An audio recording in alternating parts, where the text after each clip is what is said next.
Começa agora o podcast Agro e Prosa com o jornalista Divino Ronaldo. Esse podcast tem por objetivo falar do agronegócio de um jeito descontraído, fácil e descomplicado. Com vocês, Divino Ronaldo e o Agro e Prosa. E aí, galera? Vamos começando o Agro e Prosa, o seu podcast que fala do agronegócio de um jeito fácil, simples e descomplicado.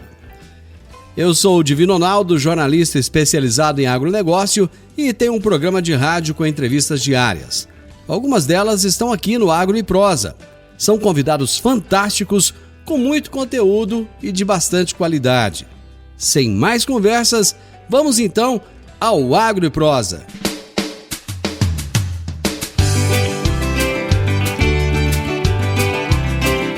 A minha entrevistada de hoje é Estela Gavinho, diretora de marketing do Grupo Iguaçu Máquinas John Deere. O tema da nossa entrevista será Mercado de Máquinas e Implementos Agrícolas em 2020. Estela, seja muito bem-vinda, muito obrigado pela sua disponibilidade, é um prazer receber você aqui no programa. Olá, Divino, olá a todos os ouvintes aí da Morada no Campo, boa tarde a todos, muito obrigado pelo convite, Divino, e agradeço, fico imensamente lisonjeada com o convite, viu? Muito obrigada. Estela, você pertence a um grupo que chegou em Rio Verde recentemente, né? O Grupo Iguaçu. Isso, Divino, na verdade nós somos recentes aqui na região, mas nós já atuamos aí representando a marca John Deere há 30 anos. Na verdade hoje, dia 16, estamos aí completando 31 anos de vida na Iguaçu Máquinas. E nós representamos a John Deere aí no estado do Mato Grosso do Sul, e aqui no Goiás, recentemente, nas cidades de Rio Verde, Jataí e Montevidéu, e nas regiões arredores também, né? Em que locais de Mato Grosso vocês estão presentes? No Mato Grosso, nossa matriz é Rondonópolis, né? Mais na parte sul ali do Mato Grosso. E temos também filiais em Primavera do Leste, Campo Verde, Paranatinga, Alto Garça, Santiago do Norte. E aí vamos para o estado do Mato Grosso do Sul, com lojas em Chapadão do Sul, Três Lagoas, Sonora. E além dessas 3 lojas novas aqui da região, né, Rio Verde, Jataí e Montevidéu, nós também temos uma loja em Chapadão do Céu, no estado de Goiás. Essa loja de Chapadão do Céu foi a primeira de vocês no estado? Foi a primeira, isso mesmo, em 2016, foi a nossa primeira loja goiana. E o que levou vocês a fazer essa expansão aqui pelo sudoeste goiano? Divino, você, mais do que eu, vai saber, né? Essa região aqui, muito próspera, uma região que tem a queridinha aí da John Deere, né? Realmente, a John Deere vê essa região com os olhos muito diferenciados. É uma região muito rica, pessoas muito abertas à tecnologia, os agricultores que põem a mão na massa mesmo. Então, a gente sentiu assim, um mercado muito próspero, muito positivo. E foi um dos motivos da gente expandir nossa região aqui em Goiás, né? Surgiu a oportunidade aí de comprar essa região aqui, essa representatividade, e aí não pensamos 2 vezes. Vocês, apesar de terem iniciado o grupo no Mato Grosso, vocês originalmente são do Paraná? Pois é, nossa família, na verdade, é paranaense, né? Uma mistura, esse Brasil, né, Divino? Muito grande, né? Muito grande. Meus pais, minha mãe é de São Miguel do Iguaçu, uma cidadezinha pequena próxima a Foz do Iguaçu, e meu pai é de Curitiba. E aí a família veio de lá. Bacana. Quando vocês chegaram aqui no sudoeste goiano, você sentiu alguma diferença em relação ao Mato Grosso, em termos das pessoas, até mesmo do estilo de trabalho dos produtores? Ou não, é semelhante? É muito parecido com algumas regiões que a gente atua lá no Mato Grosso, mas eu preciso dizer aqui, né, Divino, que o povo goiano realmente é um povo muito, muito receptivo. A gente teve assim, uma abertura muito bacana, tanto de clientes quanto de amigos mesmo, né, de pessoas que nos receberam em suas casas, enfim. A gente fez muita amizade aqui, os clientes sempre nos receberam muito bem, não tivemos nenhuma dificuldade aqui, muito pelo contrário, as pessoas querendo ajudar, super solícitos, apesar de, né, termos chegado aí junto com a pandemia, né? Então, isso aí deu uma restringida um pouquinho, mas porque a gente não pôde atender cliente como a gente gostaria, não pôde visitar cliente como gostaríamos, né? Mas, enfim, num geral, assim, a gente foi muito bem recebido e foi muito bacana mesmo o acolhimento do povo goiano que tivemos. E vocês chegaram exatamente no início da pandemia. Eu acho que vocês planejaram uma chegada completamente diferente, né, aqui na região. E foi muito, foi muito novo, né? Não só para nós, como para todos, né? Mas assim, falando especificamente de estar chegando num lugar né, a gente chegou e tinha uma expectativa enorme com a Tecnoshow, aí com a festa de inauguração e tudo. Então, a nossa festa de inauguração de Jataí, Divino, nós cancelamos 5 dias antes do evento. Meu Deus! A festa era dia 19 de março. Então, assim, realmente a gente teve que fazer um rebolado, né? E realmente chegamos aqui, começamos a atuar aqui na região dia 1º de fevereiro e a pandemia veio aí em meados de março, né? Foi. Então, realmente foi... Eu, particularmente, me mudei para cá com a minha família no dia 1º de março. Então, eu tive 2 semanas só para... Mas tá certo, tá tudo bem. Agora as coisas estão se ajeitando, voltando ao normal, se Deus quiser, né? Então, agora tá melhorando um pouquinho. Estela, como que foi essa adaptação? Na chegada, já teve logo a pandemia. Eu imagino que vocês tiveram que se reinventar nesse momento, né? Como é que foi isso? Nossa, foi realmente tivemos que nos reinventar. Não só nós, né? Acho que como todos os colegas aí, empresários e tudo. Nós, desde o princípio, assim, fomos encaixados na categoria de atividade essencial, né? Então, a gente nunca fechou as portas, não precisamos fechar nosso comércio, porém, por uma questão de responsabilidade social, né, Divino, a gente fez um remanejamento enorme do time, então, todas as pessoas que poderiam trabalharam de casa, todo o nosso administrativo.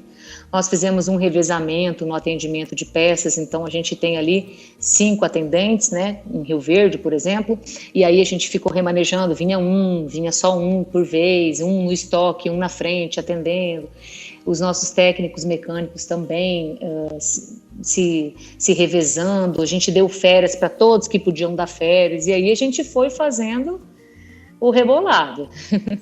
Em relação ao suporte, vocês chegaram a fazer suporte remoto ou não? Esse daí é um ponto muito bacana, que a gente tem um serviço de suporte remoto na Iguaçu, já tem alguns anos, e ele basicamente funciona assim, o cliente nos liga para delatar, né, para dizer o que está acontecendo com a máquina dele. Tá dando um código de erro aqui na minha tela, tá saindo uma fumaça assim, aqui assim, assado.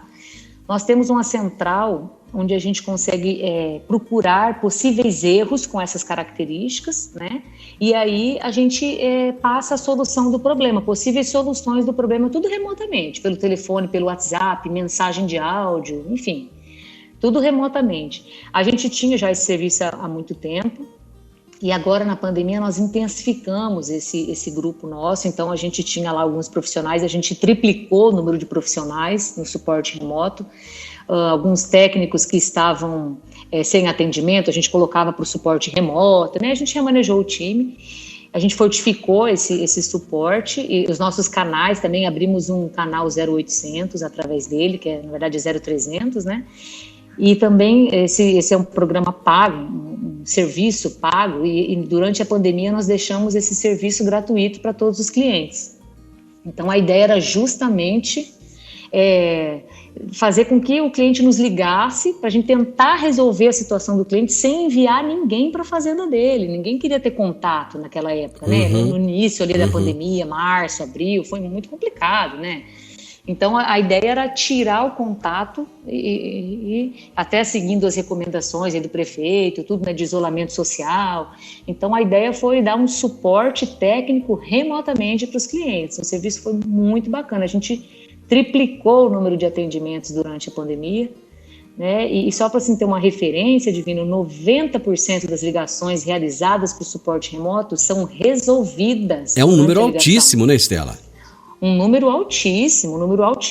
Então, é realmente um serviço assim que é muito diferenciado e fez toda a diferença para nós, para não deixar o agricultor na mão, o produtor rural na mão durante a pandemia. Agro e Prosa.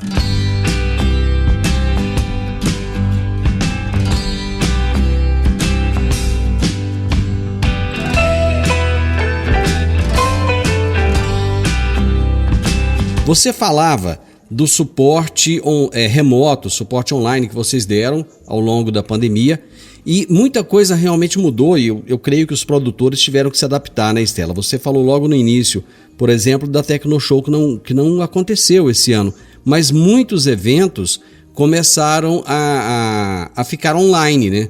Como, por exemplo, a AgriShow de Ribeirão aconteceu de forma online, e aí as empresas começaram a se preparar, trazendo também muitas palestras online. Você acha que, de certa forma, o produtor se adaptou a isso? Eu acho assim, Divino, a gente tentou passar para o produtor rural a maneira mais fácil e não deixá-lo na mão, sabe? Uhum. A gente fez vários eventos digitais também, nós tivemos que criar aí na marra, né, nosso canal do YouTube, a gente estava ensaiando esse canal fazia tempo, então criamos o nosso canal do YouTube, e em um dia, no primeiro dia que a gente criou o canal, nós tivemos 1.000 inscritos em 24 horas. Puxa vida, então, assim, é muita coisa.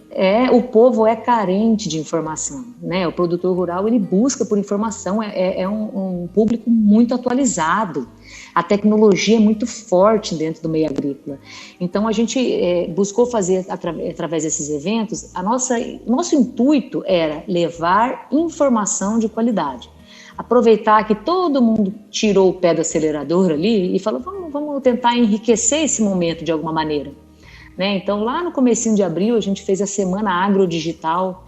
Nós fizemos 9 dias de evento durante uma manhã inteira, era um evento ao vivo, e cada dia nós falamos de um produto, de um equipamento.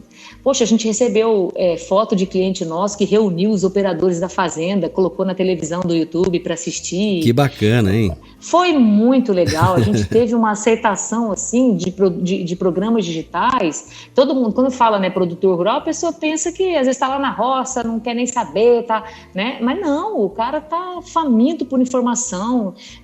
Hoje as máquinas são muito mais tecnológicas do que o melhor carro que você puder imaginar. É interessante isso que você está falando, porque eu acho que é uma quebra de paradigma, porque muitas pessoas ainda nas cidades, e principalmente fora desse circuito do agronegócio, eles imaginam que o produtor rural é uma pessoa ultrapassada, antiquada, que não tem informação. E é muito pelo contrário, né? O produtor rural está muito antenado com a tecnologia. Nossa, mas demais. Olha, eu morei em Curitiba, que é um grande centro, fui estudar lá na minha faculdade, e eu falava que eu era de Rondonópolis, que a gente trabalhava com maquinária agrícola. As pessoas achavam, de verdade, que era caipira mesmo. Cadê o chapéu, cadê a botina? Tiravam sarro de mim. Uhum. E assim, eu dizia, não, gente, vocês estão por fora. E hoje, com a acessibilidade de informações, né, as pessoas já sabem disso. Para você gerenciar uma fazenda, você tem que ter muito conhecimento, você tem que ser uma cabeça aberta para a tecnologia, para a inovação. Hoje a gente monitora maquinário pelo celular. Tem programas de monitoramento de máquina, de monitoramento de consumo de combustível. Você consegue avaliar como foi feita, como que aquele específico operador fez, como é que ele operou aquela máquina, o que ele fez, quanto que ele acelerou, quanto que ele tirou o pé. Então, assim, hoje é uma loucura o que a tecnologia oferece. E com a chegada do 5G, isso vai aumentar muito mais ainda esse acesso à tecnologia, né? Muito mais, porque das barreiras que a gente ainda encontra no Brasil é o acesso à internet, né? Então a gente não tem conexão em algumas áreas rurais, especialmente ali lá no nortão do Mato Grosso, é um estado muito carente de conexão. E agora a gente já tem empresas que oferecem essa conexão remota. Então, assim, está vindo uma enxurrada de possibilidades e para melhorar essa conexão, essa conectividade e oferecer acessibilidade a informações remotas, diárias, no mesmo momento. A gente diz já que não é uma agricultura de precisão, é uma agricultura de decisão. Você tem a informação, acabou de acontecer, você já tem ela na palma da sua mão. É interessante isso que você está dizendo. Eu estava lendo um artigo hoje pela manhã em que um economista de São Paulo, ele estava confrontando o agronegócio com a indústria. E ele colocava como se a indústria brasileira não estivesse crescendo muito mais porque o agronegócio não deixa. E eu creio que seja o contrário, né, Estela? O agronegócio ele tem feito com que a indústria brasileira tenha sucesso. Se não fosse o agronegócio, o que seria da indústria no Brasil? Nossa, eu acho que depois dessa pandemia ficou ainda mais evidente que quem está segurando o piano aqui são os produtores rurais, realmente, é o agro. Realmente. Né? O agro não parou, não faltou comida na mesa de ninguém. A gente viu ali em outros países, né, no continente europeu, falta de comida, falta de insumos. Aqui no Brasil não faltou nenhum produto. Nos Estados Unidos, né? Nos Estados Unidos os supermercados estavam com as prateleiras vazias, né? Sim, uma demanda altíssima, e aqui no Brasil foi o contrário, né? Nós tivemos um remanejamento de preço, de produto, um item ou outro, que é óbvio que isso ia acontecer devido à demanda, né? A busca pelo produto, mas em suma não faltou nenhum alimento na mesa de ninguém, todo cidadão brasileiro. Estela, em julho passado, a Associação Nacional dos Fabricantes de Veículos Automotores, a Anfávia, melhorou a projeção de vendas de máquinas agrícolas para esse ano de 2020 em quase 1.000 unidades. A previsão era de 40.400 unidades vendidas no ano, que seria um aumento aí em torno de 3% em relação ao total de 2019. Porém, quando foi lá para outubro, a Federação Nacional da Distribuição de Veículos Automotores, que é a FenaBrave, apontou que a indústria estava sofrendo com a falta de componentes devido à pandemia. Por isso não conseguiria suprir essa demanda crescente por máquinas e implementos. Vocês aí da Iguaçu sentiram esse problema na pele?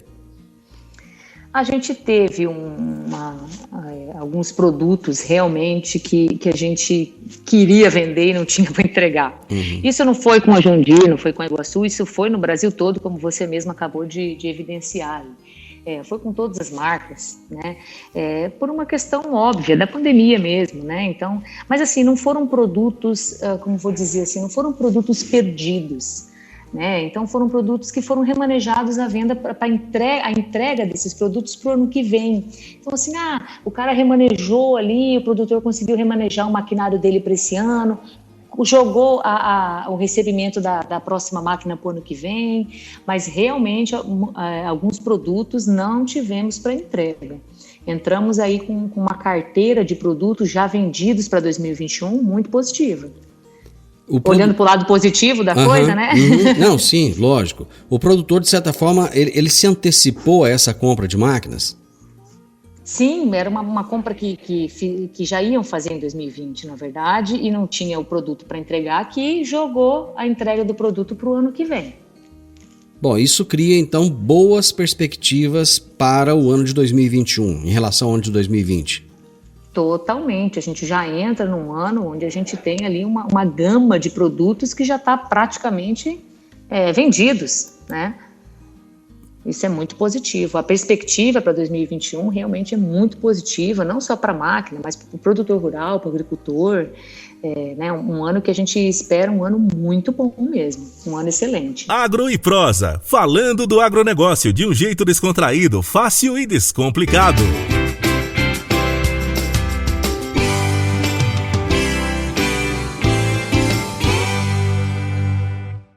Estela, você disse que vocês chegaram aqui num momento de extrema expectativa, mas ao mesmo tempo houve uma certa frustração inicial em função da pandemia. A pandemia, ela acabou não sendo ruim como um todo, né? Porque, de certa forma, o produtor rural ele teve que buscar mais informações, as empresas tiveram que se adaptar e, ao final desse ano, nós já estamos chegando aí ao final do ano de 2020, a gente sente que houve um lado muito positivo dessa pandemia, né? Quando a gente fala assim, né, que teve uma frustração, até assim, é mais uma questão pessoal, sabe? Porque pelo mercado, né, a gente não foi realmente um ano muito positivo, foi até um ano assim surpreendente, né, que a gente chegou ali na metade do ano, a gente viu ali algum movimento, não, vamos mudar nossas metas e tal, e a Iguaçu em nenhum momento mudou meta, a gente atingiu nossas metas que a gente colocou lá no ano passado, então foi um ano, assim, muito legal para nós. A parte social, assim, que a gente fala que foi um pouco frustrante, que a gente queria ter ido no campo, sabe, Divino? Ter o tete a tete, aquele contato face a face, né? A gente gosta de sujar a botina, a gente quer visitar, a gente quer... Então, assim, isso foi um pouco frustrante, que a gente teve que dar um passo para trás para poder dar 2 para frente daqui a pouco. Então, a gente respeitou muito o momento, o nosso prefeito aqui, né, com todos os decretos municipais aí tentando né, manter uma sanidade aí na cidade, a gente respeitou a todos os decretos. Então, assim, a ideia foi respeitar o momento. Então, a gente realmente teve que ficar ali atrás da mesa do escritório por um tempo, então isso gerou uma certa frustração, mas agora estamos retomando, muitos clientes já voltaram a receber a gente nas fazendas, então a gente já foi visitar ali os sindicatos, os assentamentos, enfim, a gente já começou a fazer as visitas novamente e conhecer um pouco mais da região, acompanhar o plantio de perto dos nossos clientes, que é uma coisa que a gente gosta de rodar, ver como é que estão as máquinas, ver como é que está, se está rodando bem os equipamentos, então a gente já está conseguindo fazer isso no plantio e acredito que na safra, ali na colheita ali vai ser muito melhor, né? Então janeiro, fevereiro promete ainda que a gente consiga retomar esse contato tete a tete, aí, como você disse, né? Que a gente consiga retomar isso de uma maneira mais bacana, mais Iguaçu. O mercado de máquinas, principalmente com as máquinas autônomas, que estão cada dia mais autônomas, né? Ele tem mudado muito, ele tem impactado muito no agronegócio? Olha, Divino, todo ano surge uma novidade. A tecnologia, como eu te falei, é algo que vem avassalador. Não tem mais como voltar para trás. Daqui é só para frente. Então, assim, aquele produtor que não gosta muito de tecnologia, cara, tem que contratar alguém que goste. Tem que ter alguém ali para mexer nisso daí. Ele vai ter que aprender a gostar. Vai ter que aprender a gostar. E se não gostar, às vezes tem pessoas que têm dificuldade. Sim, mesmo, lógico. Não é fácil. Então contrata uma pessoa ali, não tem como voltar para trás. A tecnologia ela está inerente na máquina já. Até um trator, que o nosso menor trator, que é um trator que a gente vende muito para pecuária, que é da linha 5000, até esse trator ele já vem carregado de tecnologia, cada vez mais, porque tecnologia não é só um monte de tela colorida e bonita, é economia de combustível, é economia de pneu, é você saber, você utilizar a máquina da melhor maneira que ela tem para te entregar, é otimização de produto, é o seu dinheiro valendo a pena, né? Então realmente não tem saída. E vocês da Iguaçu, vocês da John Deere, vocês têm uma preocupação em fazer o treinamento desse pessoal que vai operar as máquinas? Porque hoje essa é uma preocupação. Falta pessoal qualificado no mercado. Vocês de alguma forma têm ajudado na qualificação de pessoal? Realmente é uma demanda por pessoas qualificadas que não é um luxo nosso, é do Brasil todo, né? A rotatividade ainda é muito grande. A gente tem inúmeras séries de treinamentos para operador, para gerente de fazenda, que é outra pegada, né? Outro treinamento. A gente tem assim, instrutores qualificados dentro da John Deere, dentro da Iguaçu, que prestam esses treinamentos. A gente tem treinamentos de uma semana, tem treinamentos de algumas horas, e a gente tem também um programa no nosso canal do YouTube chamado Mais Performance Iguaçu, que é um programa que foi criado com vídeos curtos aí de no máximo 15 minutos, tem vídeo de 3 minutos, tem vídeo de 5. Esses vídeos, eles ofertam informações gratuitas para os nossos clientes. Então, assim, às vezes você põe seus operadores para assistir ali, fala sobre como você faz para configurar uma plantadeira, como você faz para atualizar um monitor, umas coisinhas básicas, sabe? Fácil, informação fácil, simples. Então, sabe, a ideia é disponibilizar cada vez mais informação para esses clientes, porque o nosso intuito é que as máquinas rodem da melhor maneira que elas puderem. E para isso a gente precisa de uma pessoa ali para fazer a otimização completa desse produto. Então, a oferta de informação sempre foi muito forte para nós, né? Treinamento, a gente treina aí 2-3 mil operadores por ano, né? Então, o intuito é realmente oferecer informações gratuitas. Bom, vocês entraram em 3 cidades que são exemplo do agronegócio no Brasil, que são Jataí, Rio Verde e Montevidéu. Existe uma perspectiva de expansão do grupo para outras cidades do estado? A gente não quer parar nunca, né? A gente não quer parar nunca, mas isso depende de muita oportunidade. A gente tem uma rede de concessionários que é excelente aqui no Brasil. Então, a rede John Deere, posso dizer sem medo, a melhor rede de concessionário que a gente tem aqui hoje no Brasil. Então, a gente está bem assistido e quando tiver uma oportunidade, pode saber que a Iguaçu vai estar lá bisbilhotando para conseguir essa oportunidade. Nosso intuito é crescer cada vez mais, com certeza. Isso é típico do empreendedor, né? Que ele quer sempre crescer, não tem como, né? Tá certo, é isso mesmo. Uma pergunta que eu costumo fazer para os meus convidados aqui no programa, eu gostaria de ver a sua perspectiva. Quando você olha para os próximos 10, 15, 20 anos, vamos falar daqui para 2050, como é que você vê o agronegócio e esse mercado de máquinas agrícolas para frente? Eu acho assim, Divino, é um caminho sem volta. O agro, ele não tem... O agro é tudo, né? Hoje a gente olha para o agronegócio com uma perspectiva muito positiva. O mundo tem que se alimentar. Em 2050 vão ter mais milhões de habitantes na Terra que a gente precisa alimentar. E o espaço continua o mesmo. Então a gente tem que otimizar e melhorar o espaço que hoje a gente já tem. A gente tem produtor que tem a mesma área há 50 anos e cada ano ele consegue produzir mais nessa mesma área, sem tirar uma árvore do lugar. Então, a impressão que a gente tem assim, é que o agro vai crescer exatamente onde você já está. É fazer mais com o mesmo que você tem, sabe? Então, assim, a ideia de todas, da John Deere mundial, né, é ofertar equipamentos e soluções para que a gente possa ajudar o produtor rural a tirar cada vez mais e com mais sabedoria, né, com mais produtividade na área que ele já tem. Você acha... Pois não, pode falar. Não, eu digo assim, eu acho que esse é o objetivo, né, nosso que trabalha com máquina, que trabalha com solução tecnológica, é ofertar cada vez mais para ajudar o produtor rural.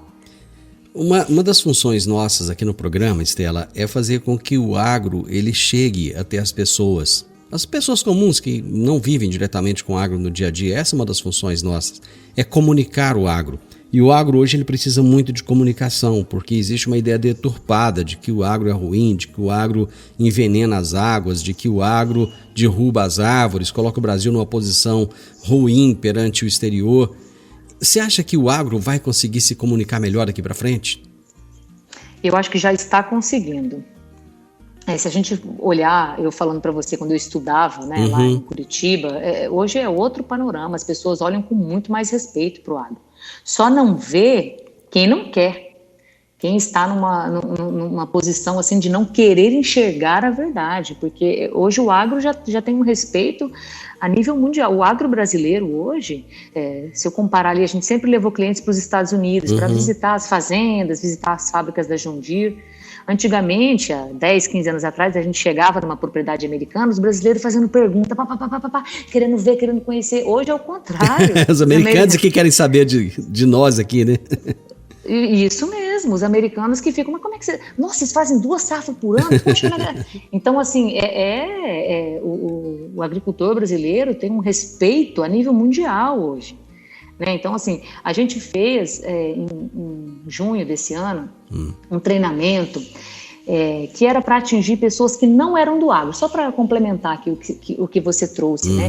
A ideia era trazer informações sobre o agro para pessoas que não são do agro. A ideia era atingir desempregados e chamar essas pessoas para trabalhar no agro, sabe? Então a gente fez ali, a perspectiva era atingir umas 300 pessoas, tivemos 1.200 inscritos. 1.200? Nesse treinamento. 1.200 inscritos no treinamento. Foi muito bacana. Nós fizemos o treinamento em 6 módulos, abordando todos os temas: plantio, colheita, soluções, tecnologia, enfim. Entre um intervalo e outro de módulo, a gente apresentava vagas abertas no setor do agro, na nossa região. Então, a gente pediu para os clientes mandarem essas vagas e a gente foi apresentando.